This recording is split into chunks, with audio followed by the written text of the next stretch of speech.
करेंगे Microsoft word 2010। ठीक है, तो अभी अपन स्टार्ट करेंगे।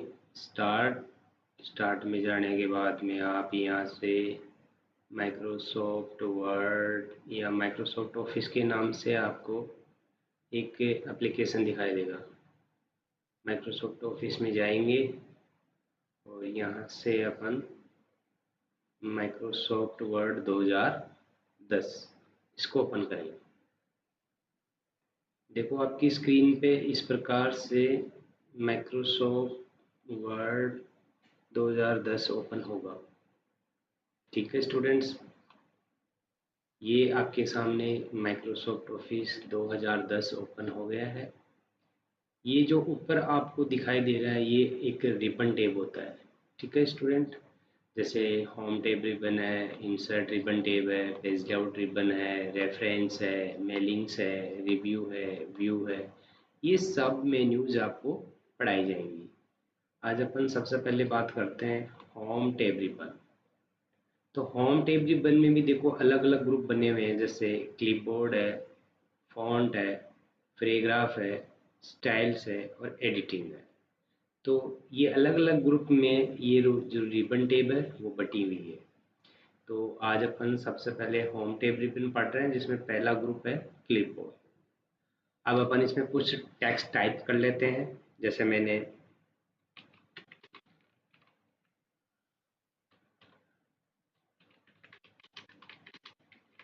ये टेक्स्ट मैंने टाइप कर लिया।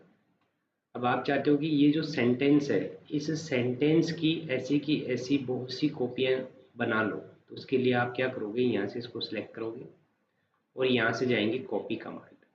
तो देखो कॉपी कमांड पे जाते ही आपको कंप्यूटर इसकी शॉर्टकट बता रहा है Ctrl+C। ये आप कीबोर्ड की सहायता से यूज कर सकते हो। तो यहाँ से मैंने कर लिया कॉपी।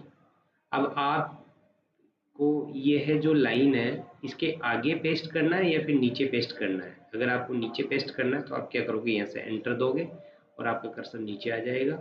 और यहाँ आप पेस्ट पे जाके, जैसे पेस्ट पे जाएंगे तो इसकी शॉर्टकट दिखा रहा है कंप्यूटर Ctrl+V। तो ये कीबोर्ड की सहायता से आप इसका यूज कर सकते हो। जैसे मैंने पेस्ट पे क्लिक किया, आपके सामने एक और लाइन प्रस्तुत हो गई। आप चाहते हो कि ऐसी बहुत सारी लाइनें आ जाएं, उसके लिए आप पेस्ट पे क्लिक करते जाओ तो आपके सामने बहुत सी लाइनें आ जाएंगी। तो ये था कॉपी और पेस्ट। उसके बाद में कट कमांड। तो देखो कट कमांड पर अपन जैसे जा रहे हैं तो इसकी शॉर्टकट बता रहा है Ctrl+X। ये किस काम में आता है, जैसे कि आप यहाँ नीचे से ये इतना था मैटर सेलेक्ट कर लिया। अब इस मैटर को आपको हटाना है तो यहाँ से कर देंगे कट, तो ये इतना मैटर वापस हट गया। अगर आपको इसे वापस लाना है तो कीबोर्ड की सहायता से आप Ctrl+Z दबाओगे तो ये मैटर आपका वापस आ जाएगा, जिसे कहते हैं अपन अंडो। ठीक है, तो अंडो की शॉर्टकट है Ctrl+Z। उसके बाद में फॉर्मेट पेंटर। ये देखो किस काम में आता है। जैसे मान लो आपने एक लाइन सेलेक्ट की और इस लाइन में कुछ भी आपने परिवर्तन कर दिया, जैसे मान लो कि आपने यहाँ से इसकी साइज बढ़ा दी यहाँ से। तो देखो ये एक सिंगल लाइन है जिसकी साइज बढ़ गई। आप चाहते हो कि ये जो लाइन है इसकी तरह ये बाकी लाइनें भी हो जाए, तो उसके लिए आप क्या करोगे, इसको सिलेक्ट रखोगे और यहाँ से लेंगे फॉर्मेट पेंटर। और फॉर्मेट पेंटर जैसे लेंगे आपके माउस कर्सर के साथ में एक बुल्स आ जाएगा, जिसके साथ ऐसे आप नीचे से यूं सेलेक्ट करते हुए जैसे ही ऊपर तक जाओगे और छोड़ोगे ओके बटन को, तो ये आपकी लाइनें, जो लाइन फर्स्ट में आपने परिवर्तन किया था उसके अकॉर्डिंग चेंज हो जाएगी। ठीक है, उसके बाद में आप चाहते हो कि यहाँ जो फॉन्ट स्टाइल है वो अपन को दूसरी लेनी है। तो यहाँ देखो काफ़ी सारी फॉन्ट स्टाइल्स होती हैं। यहाँ जैसे आप हिंदी लैंग्वेज भी कर सकते हो, तो हिंदी लैंग्वेज करने के लिए आपके सामने ये फॉन्ट आ रहा है।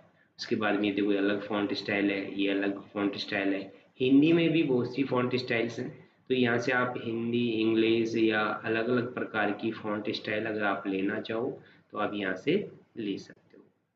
उसके बाद में आपको यदि साइज बढ़ानी है, आपकी ये जो टेक्स्ट है इनकी साइज बढ़ानी है, तो यहाँ इसमें साइज में जाएंगे, फॉन्ट साइज बोलते हैं इसको। इसमें जाने के बाद में आप यहाँ से 72, अधिकतम कितनी कर सकते हो, 72। अगर आपको इससे ज़्यादा अगर आपको इसकी साइज बढ़ानी है तो आप इस बड़े वाले ए पे, जिसे कहते हैं ग्रो फॉन्ट, इस पे जैसे जैसे क्लिक करते जाओगे आपकी फॉन्ट साइज बढ़ती जाएगी। देखो ये बढ़ रही है, इधर यहाँ दिखाई दे रही होगी आपको, जैसे अभी 90 हो रखी है, जैसे मैं पे क्लिक करूँगा 100 हो गया, 110 हो गया, ऐसे देखो ये साइज बढ़ती जाएगी। अब आप चाहते हो कि नहीं हमें वापस कम करना है, तो या तो यहाँ इस, ठीक है, इस पे जैसे जैसे क्लिक करोगे वैसे वैसे इसकी साइज कम होती जाएगी, या फिर आप डायरेक्ट यहाँ फॉन्ट साइज में जाके जितना करना चाहो आप, जैसे 20 करना है तो 20 कर दो, तो उतनी साइज वापस हो जाएगी। उसके बाद में है चेंज केस। देखो चेंज केस में क्या होता है कि 5 प्रकार के चेंज केस होते हैं। पहला है सेंटेंस केस। इसमें क्या होगा कि कोई भी सेंटेंस आपने लिख रखा है, उसकी फर्स्ट लाइन जो लाइन है उसका फर्स्ट अक्षर बड़ा हो जाएगा। फिर है लोअर केस। आपने जितना भी मैटर सेलेक्ट कर रखा है उतना मैटर पूरा कंप्लीट लोअर यानी कि दूसरी एबीसीडी में हो जाएगा। उसके बाद में अपर केस। इसमें जितना भी मैटर आपने बनाया है या सिलेक्ट कर रखा है उतना मैटर अपर यानी कि कैपिटल वर्ड में हो जाएगा। और कैपिटलाइज ईच वर्ड, ये क्या है कि प्रत्येक जो आपने जो सेंटेंस लिखा है उसकी जो प्रत्येक स्पेलिंग का फर्स्ट अक्षर बड़ा हो जाएगा। और टोंगल केस में जैसा आपको यहाँ दिखाई दे रहा है, जैसा कि फर्स्ट अक्षर छोटा है बाकी सब बड़े हैं, तो जो भी सेंटेंस है उसके प्रत्येक स्पेलिंग का एक एक वर्ड छोटा हो जाएगा, बाकी सब बड़े होंगे। जैसे कि अपन इनका यूज करके देखते हैं। सबसे पहले अपन लोअर केस का यूज करेंगे, तो देखना अभी जितने भी वर्ड हैं वो सारे दूसरी एबीसीडी में हो गए। देखो चेंज हो गए। अब वापस जाएंगे चेंज केस में, अपर केस करेंगे तो अपर केस में देखो सारे कैपिटल हो गए।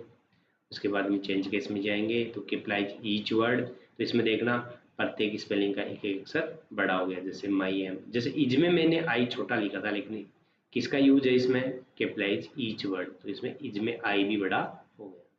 उसके बाद में है टोंगल केस। तो टोंगल केस में देखो पहला छोटा बाकी सब बड़े।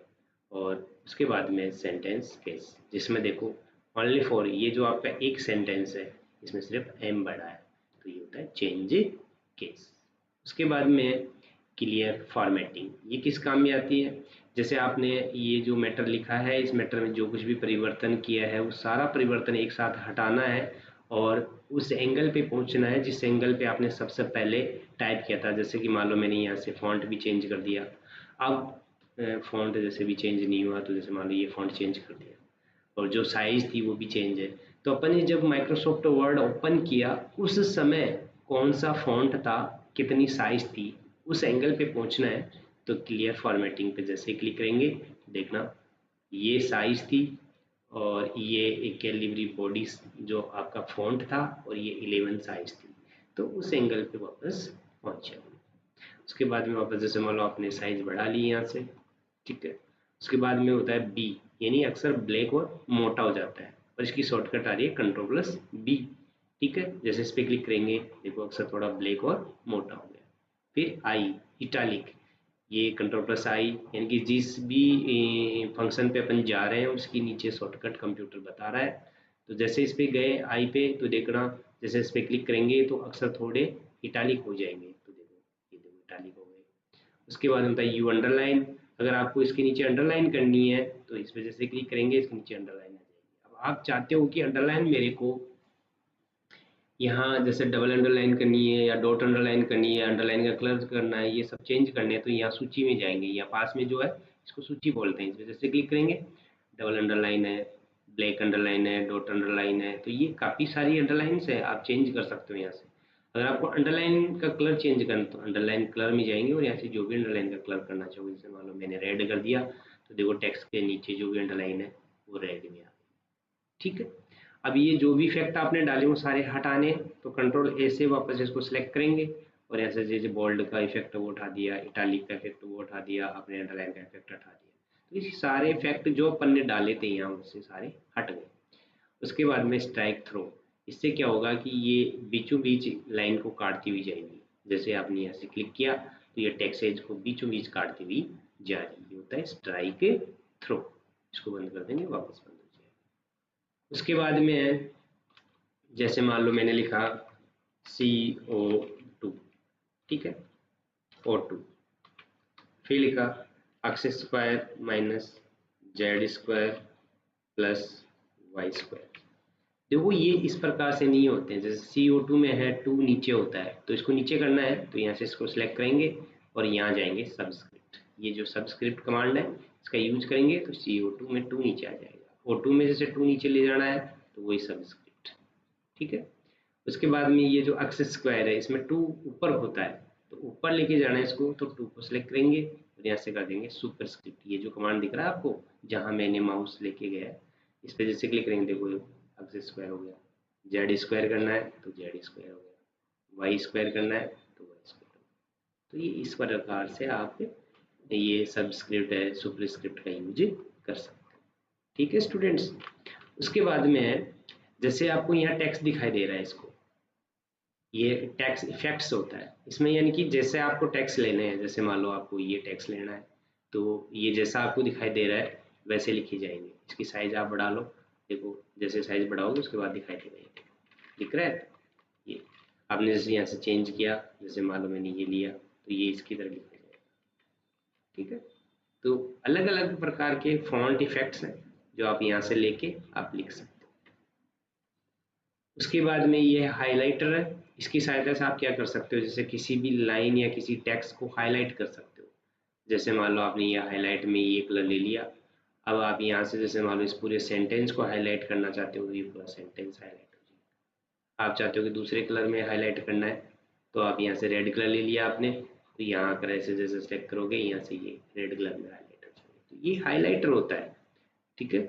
यहाँ से इसको बंद कर देंगे। आप चाहते हो इसके अंदर जो टेक्सेज हैं जो हाईलाइट हो रखे हैं उसके अंदर के टेक्सेज को कलर चेंज करना है तो सिलेक्ट करेंगे और यहाँ से फॉन्ट कलर में जाएंगे और यहाँ से जो भी फॉन्ट कलर आपको करना है, जैसे रेड कलर, यानी कि जो बैकग्राउंड कलर है उससे विपरीत कलर अपन करेंगे तो वो कलर यहाँ दिखा देंगे। तो ये यहाँ से कर सकते हैं। उसके बाद में बुलेट है, आप जितना मीटर आप सिलेक्ट करके रखोगे उतने पे बुलेट लगा सकते हो। जैसे आपने यहाँ से ये बुलेट ले लिया तो देखो ये बुलेट आ गया, ऐसे ब्लूट लगाने तो ऐसे आ गए, ऐसे लगाने तो ऐसे। इनके यहाँ से आप जैसा ब्लूट आप लोगे वैसा ब्लूट आपके सामने दिखाई देगा। ठीक है।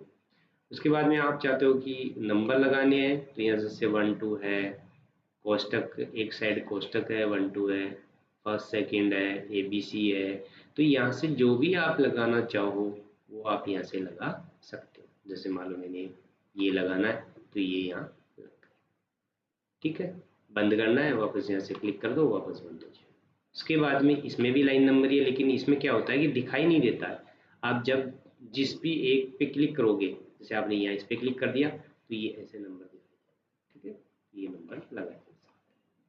उसके बाद में ये होता है आप क्या कर सकते हो, इंडेंट कर सकते हो, यानी कि आपको जैसे ये पूरा सेंटेंस इस तरफ लेके जाना है तो आप जैसे क्या करते हो, या तो टेप की से लेके जाओगे, तो जैसे टेप की दबाएंगे आपका सेंटेंस जा रहा है लेकिन वापस लास्ट से वापस फर्स्ट में आ रहा है। तो आप तो इसको इधर लेके जाना चाहते हो कंप्लीट, तो वापस इसको यहाँ लाओ और आप एक देखो ये है आपका, इस पे क्लिक करोगे तो ये यहीं रहेगा, आप इस पे क्लिक करोगे तो ये देखो आपका उस तरफ चला जाएगा। जैसे इस पे क्लिक करेंगे तो ये देखो आपका मैटर वहाँ जा रहा है, ये देखो एक साइड आ गया, वापस सही लाना है इधर तो वापस इधर ले आओ, ये देखो। ठीक है। उसके बाद में जैसे मान लो कि आपने कुछ नाम लिख लिए, जैसे मैंने लिख दिया राकेश,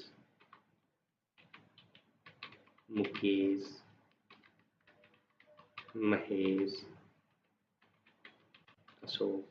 तो इनको अल्फ़ाबेट अगर आपको करना है, ठीक है, तो यहाँ से इनको सिलेक्ट करेंगे और इनको अगर अल्फ़ाबेट करना है, सिलेक्ट करने के बाद में यहाँ से जाएंगे A to Z। ठीक है। सॉर्ट, इस पर जैसे क्लिक करेंगे तो और यहाँ से ये आपके सामने एक शॉर्ट टेक्स्ट ऑप्शन खुला हुआ है, इसको ओके करेंगे। ओके करते देखो ये अल्फ़ाबेट हो गया, जैसे अशोक है, ये महेश है, मुकेश है, राकेश है, तो ये अल्फ़ाबेट अपने आप एडजस्ट हो जाएंगे।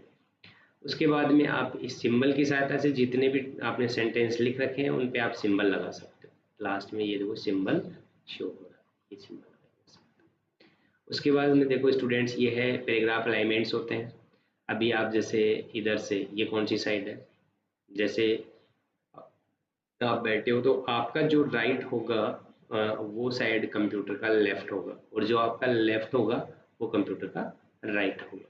तो अभी देखो अपन यहाँ बता रहा है अलाइन टू टेक्स्ट लेफ्ट, यानी अपन किधर की तरफ जा रहे हैं, लेफ्ट की तरफ जा रहे हैं। जैसे मान लो आप यहाँ हो तो आप जैसे कुछ लिखोगे तो आपका ये जो कर्सर है ये लेफ्ट की तरफ जाएगा, यानी कि ये साइड कौन सी है, लेफ्ट साइड है, और ये कौन सी है, राइट साइड। ठीक है, तो आप ये कर्सर उधर जाएगा। उसके बाद में जैसे मान लो आपने जैसे कुछ भी लिख लिया, जैसे मान लो मैंने लिख दिया राम। ठीक है, अब इस राम को आपको सेंटर में लेके जाना है, तो यहाँ इस बीच वाले पे यानी कि ई सेंटर, इस पे क्लिक करेंगे तो ये सेंटर में आ जाएगा। ठीक है, फिर इधर इस पे क्लिक करेंगे तो ये देखो आपका राइट, मतलब इस पे क्लिक करेंगे तो ये राइट में, ठीक है, इधर चला जाएगा। तो आपका जो राइट है वो इसका लेफ्ट है, जो आपका लेफ्ट है उसका राइट है, और ये होता है जस्टिफाई, जैसे था वैसा का वैसा। तो ये जहाँ था वैसा का वैसा हो गया। उसके बाद में है, आप चाहते हो कि ये जो लाइनें हैं इनके मध्य जो भी स्पेस बचा है इस स्पेस को कम करना है, तो यहाँ एक लाइन स्पेसिंग कमांड होता है, इसकी सहायता से आप इसको कम कर सकते हो। जैसे इस मैटर को पूरे को यूँ सेलेक्ट कर लिया, सेलेक्ट करके यहाँ जाएंगे लाइन स्पेसिंग, तो सबसे पहले देखेंगे इसमें कितना कम हो सकता है। जैसे अभी है 1.15 है, तो अभी यानी कि 1.5 कम हो सकता है, तो यहाँ से 1.0 करेंगे तो कुछ कम हुआ। अब फिर से वापस इसमें जाएंगे और ये देखेंगे कि यदि इसमें और कम करने का यदि कोई ऑप्शन है तो कर सकते हैं। जैसे देखो ऐड स्पेस का मतलब होता है स्पेस जोड़ना, तो अपन को स्पेस बढ़ाना थोड़ी है, अपन को कम करना है, तो यहाँ जाएंगे रिमूव स्पेस। जैसे रिमूव स्पेस पे क्लिक करेंगे आपके सामने देखो यहाँ ये देखो स्पेस, इनके मध्य जो स्पेस था वो कम में हो गया, तो ये स्पेस कम किया जा सकता है। उसके बाद में यहाँ से इसको हाईलाइट कर सकते हैं, पीछे जो भी बैकग्राउंड है। यही एक ऐसा ऑप्शन है जिसमें किसी मैटर को सिलेक्ट नहीं करना होता। जैसे आपने यहाँ कर्सर रख दिया तो कर्सर जहाँ से चलकर जहाँ तक जाएगा वहाँ तक पूरे में क्या हो जाएगा, कलर हो जाएगा। तो इसमें गए और यहाँ से आपने जो भी कलर दिया तो देखो आपका ये पीछे का बैकग्राउंड हाईलाइट हो गया। तो कर्सर है वो यहाँ से चलेगा और यहाँ तक जाएगा, तो यानी फर्स्ट से लेके एंड तक आपका बैकग्राउंड कलर हो जाएगा। बंद करना बैकग्राउंड कलर, नॉन कलर। उसके बाद में ये जो लाइनें इनको आप बॉर्डर में बंद करना चाहते हो तो जितनी लाइनें आप सेलेक्ट करोगे उतनी लाइनें बॉर्डर में बंद हो जाएगी। जैसे मैंने कर दिया यहाँ से ऑल बॉर्डर, तो ये देखो सब लाइनों पे बॉर्डर लग गए। ठीक है, तो इस प्रकार से आप सेलेक्ट करके बॉर्डर लगा सकते हो। बॉर्डर हटाना, देखो सारे बॉर्डर लग गए, जैसे बॉटम नीचे का है, टॉप ऊपर का है, लेफ्ट है, राइट है, ये सारे लग गए। ठीक है, ऑल बॉर्डर में ये आउटसाइड हो गया, यानी कि पूरा चारों तरफ घूम गया। अगर आप यहाँ से हटाना चाहोगे तो नो बॉर्डर कर दोगे, तो ये आपका वापस हट जाएगा। ठीक है स्टूडेंट्स, उसके बाद में ये है स्टाइल्स है, कि यहाँ से आप जो भी स्टाइल अप्लाई करोगे, जैसे मान लो आपने ये स्टाइल ली तो आपके सामने देखो ये आपका जो भी सेंटेंस है वो चेंज हो गया। ये स्टाइल लिया इसमें हो गया, ये लिया इसमें हो गया, तो ये यहाँ से आप स्टाइल वगैरह चेंज कर सकते हो। और यहाँ से जो कुछ भी अप्लाई करोगे उसमें अगर कुछ चेंज करना है तो यहाँ चेंज स्टाइल में जाएंगे। जैसे आपको फॉन्ट चेंज करना है, कलर चेंज करना है, ये फॉन्ट स्टाइल चेंज करनी है, तो ये अलग अलग प्रकार की है, तो आप यहाँ से इसको चेंज कर सकते हो। ठीक, उसके बाद में फाइंड, फाइंड मतलब ढूंढना या तलाशना। जैसे मान लो ये आपका मैटर है, इसको आपने वापस सेलेक्ट करके वही कॉपी पेस्ट कर दिया, जैसे कंट्रोल सी कंट्रोल वी, आपके साथ काफ़ी सारा मैटर हो गया। और अभी आपके पास 3 मैट का जो पेज है उनमें मैटर है, आपने किसी एक पेज में कहीं त्रुटि कर दी, जैसे मैं मान लो मैंने इज की जगह ही लिख दिया यहाँ। ठीक है, अब मेरे को ये चीज़ जो भी त्रुटि है अपने मैटर में उसको ढूंढना है, तो जाऊँगा फाइंड। तो फाइंड में जाकर यहाँ जो भी त्रुटि है मैं यहाँ डालूंगा तो वो कंप्यूटर अपने आप उसको सर्च कर लेगा। जैसे मान लो मैंने डाला ही, तो देखो भी आपके सामने ये ही, यानी कि पूरे मैटर में ये एक ही है, तो इसको इसने कंप्यूटर ने फाइंड आउट कर लिया। अब इसको सही करना है तो आप यहाँ वापस हटा के इसको वापस सही कर सकते हैं। ये वापस सही, ये होता है फाइंड। उसके बाद में है रिप्लेस। रिप्लेस का मतलब होता है चेंज करना या बदलना। तो आप चाहते हो, जैसे यहाँ लिख रखा है माय नेम इज राम, आप चाहते हो जितना भी मैटर है राम की जगह पर मोहन करना चाहें, तो यहाँ जाएंगे रिप्लेस, और रिप्लेस में जाकर यहाँ जो है फाइंड वाट, तो फाइंड वाट में वो चीज़ लिखेंगे जो ये आपके सामने है। तो यहाँ क्या है राम, तो यहाँ राम लिख देंगे, लिख दिया राम। आप लाना क्या चाहते हो वो यहाँ लिखेंगे, जैसे आपको लाना है यहाँ मोहन, तो यहाँ मोहन। ठीक है, अब आपका कर्सर फर्स्ट लाइन पे रखेंगे, यहाँ कर्सर मैंने फर्स्ट लाइन पे रख दिया और यहाँ से पहले करेंगे फाइंड नेक्स्ट। ठीक है, तो देखो आपका राम सेलेक्ट हो गया। आप इसको चेंज करना चाहते हो तो अभी एक को चेंज करके देखेंगे तो रिप्लेस, तो देखो मोहन हो गया। अब कंप्लीट को करना है तो यहाँ से रिप्लेस ऑल। तो जितना भी मैटर आपके पास था, जितने भी राम थे वो सारे मोहन में परिवर्तन अब आप चाहते हो, ये तो हो गया इंग्लिश का मैटर। यदि आपके पास हिंदी में अगर कोई मैटर है और उसमें कुछ चेंज करना है आपको, तो वो कैसे करोगे? तो देखो वो भी अभी मैं बताता हूँ। जैसे मान लो आपने यहाँ से फॉन्ट में गए, फॉन्ट में जाकर आपने लैंग्वेज ले लिया हिंदी, ये आपका हिंदी फॉन्ट है, नीचे देखो नॉर्मल ये रहा, ये 010 है, ये फॉन्ट आपने ले लिया। यहाँ से साइज है जो भी जितनी बढ़ानी थी उतनी बढ़ा ली, और मैंने लिखा देखो हिंदी टाइपिंग करने के लिए कि हिंदी टाइपिंग आना ज़रूरी होती है, ऐसे नहीं कि आप हिंदी टाइपिंग कर सको। तो जैसे मैंने लिखा मेरा, देखो अभी वर्ड में क्या होता है कि फर्स्ट अक्सर जब भी आप स्पेस देते हो चेंज होता है, तो उसको कंट्रोल जेड दबा के वापस सही कर सकते हो। जैसे मेरा नाम राम है, ये मैंने एक सेंटेंस लिखा, वो इसकी कॉपी करनी है तो वही कंट्रोल सी कंट्रोल वी। अब मैं चाहता हूँ यहाँ मेरा नाम राम है, इसकी जगह मोहन करना चाहूँ तो कैसे करूँगा? वही जाऊँगा मैं रिप्लेस, और रिप्लेस में यहाँ देखो ये इंग्लिश में लिख रखा है। तो आपको करना क्या है, यदि आपको हिंदी टाइपिंग आती है तो जो हिंदी के अक्षर यानी कि राम को लिखने के लिए जो अक्षर कीबोर्ड में से यूज किए जाते हैं वो अक्षर यहाँ लिखेंगे। जैसे मान लो राम यानी र के लिए क्या दबाया जाता है, जैसे जे, इसमें आपका र आता है। आ की मात्रा के लिए जैसे मान लो आपको के, ठीक है, और ई के लिए आप दबाते हो, सॉरी मैं के लिए दबाते हो ई, ठीक है। तो ये हो गया राम, जे के ई, ये राम हो गया। और मोहन है, तो मोहन के लिए अपन क्या यूज करते हैं, तो पहले अपन जैसे मैं के लिए ई, तो ये मैं हो गया। तो आ की मात्रा के लिए के, एस, मो, फिर जी में है, और यू में न, ये हो गया मोहन। तो एक बार अपन करेंगे फाइंड नेक्स्ट, यदि आपने राम से ही लिखा है तो राम सेलेक्ट हो जाएगा, ये राम सेलेक्ट हो गया। आप इसको चेंज करके देख लो एक को कि आपने मोहन से ही लिखा है क्या, तो रिप्लेस, तो मोहन भी सही लिखा है। सारे राम को मोहन करना है तो यहाँ से रिप्लेस, तो ये आप हिंदी इंग्लिश जैसा भी आपके पास मैटर है उसको आप चेंज कर सकते हो, ठीक है। उसके बाद में ये होता है सिलेक्ट होता है, जिसमें आपको सिलेक्ट आल पे जैसे क्लिक करेंगे पूरा मैटर सेलेक्ट हो जाएगा, ठीक है। और एक होता है इसमें सिलेक्ट ऑब्जेक्ट, ये लेंगे और जिस लाइन पे डबल क्लिक करेंगे वो लाइन पूरी सिलेक्ट हो जाएगी। तो स्टूडेंट्स आज आपने माइक्रोसॉफ्ट ऑफिस वर्ड 2010 में होम टैब रिबन है वो कंप्लीट पढ़ ली है, जिसमें आपका क्लिपबोर्ड है, फॉन्ट है, पैराग्राफ है, स्टाइल्स है, एडिटिंग है। ये सारे कमांड मैंने आपको विस्तार से पढ़ाए हैं, ठीक है। धन्यवाद।